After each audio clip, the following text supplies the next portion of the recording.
Difficulties of deploying small cell technology in California are well documented. If you consider the amount of wireless litigation in California alone, it seems pretty hard to dispute. So what can the FCC and the federal government do to help California? Thanks, Bob, and it's a pleasure to be here. Very good question. PCIA, after consultation with our member companies, has provided a number of suggestions to the FCC where we think they could act in most cases immediately, that is to say without further process, without a notice of proposed rulemaking and comments and all the administrative process and time that goes with a lot of the ways the FCC does things. The FCC requested those from industry. We provided them to the FCC. Unfortunately, I haven't seen a lot of action on those requests as yet. Most of those requests, or most of those suggestions related to specific forms of preemption of local authority on a variety of bases under the existing provisions of the Communications Act, particularly the 96 Communications Act Amendment. So, having not seen a lot of progress on that in the short term at the Commission, we have now been working on legislation with the Congress, and there I think we have a happier picture, at least at this moment, and legislation can change on a dime. It can start, it can stop, it can be enacted, it can be dead. So whatever the financial advice, past progress is no indication of future success, sort of thing. But we have a provision. We have had introduced in the Senate a provision that would preempt local authority over co-location and modification on existing facilities where they are not expanded materially as a consequence of the change. That has been passed by the Senate Communications Commission. It's on its way to the full floor of the Senate.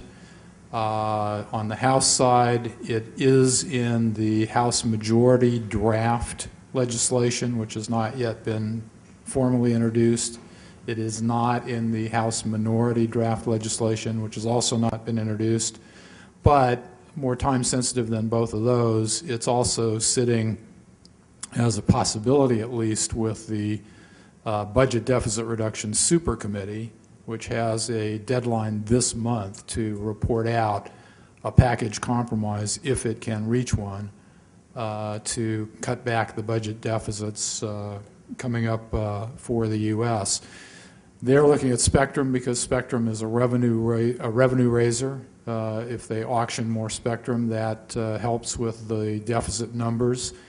And it's our hope that the provision from the Senate bill may stay in a compromise package if, as I say, a compromise is reached by the super committee. So that we should know in the next couple of weeks where that stands. We have been in lobbying all of the super committee offices. There are only 12 people on the super committee, 6 House, 6 Senate, 6 Republicans, 6 Democrats. So we've been visiting all those offices as recently as yesterday and today, have generally gotten a positive response with a couple of significant exceptions. Everybody's feedback is we have no idea whether a deal is going to be made or not. You see that, I'm sure, in the news every day, so we won't know until it's done one way or the other.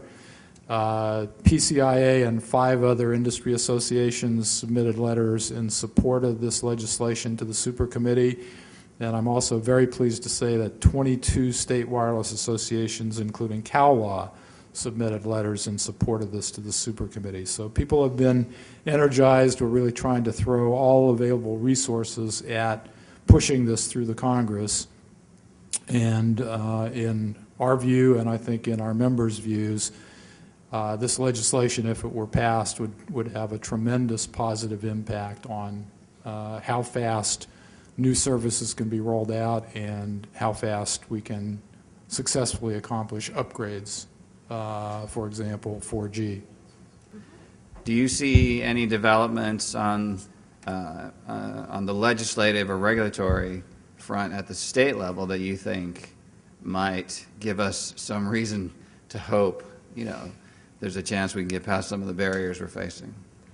Yes, there are a few things that have happened recently, but just to follow up on Mike's discussion of the federal legislation, PCIA has been very key in working with the DAS providers. NextG is the largest outdoor DAS provider in the country. We have the most deployment on utility poles across the country.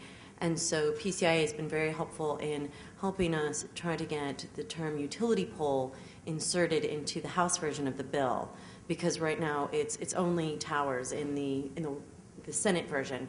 And so we don't want utility poles to be left out and be subjected to these really outrageous zoning processes, full conditional use permits for telephone corporations in California, which we are as a DAS company and the wireless companies as well, to have to go through these extensive processes to be on the utility poles with the jurisdictions.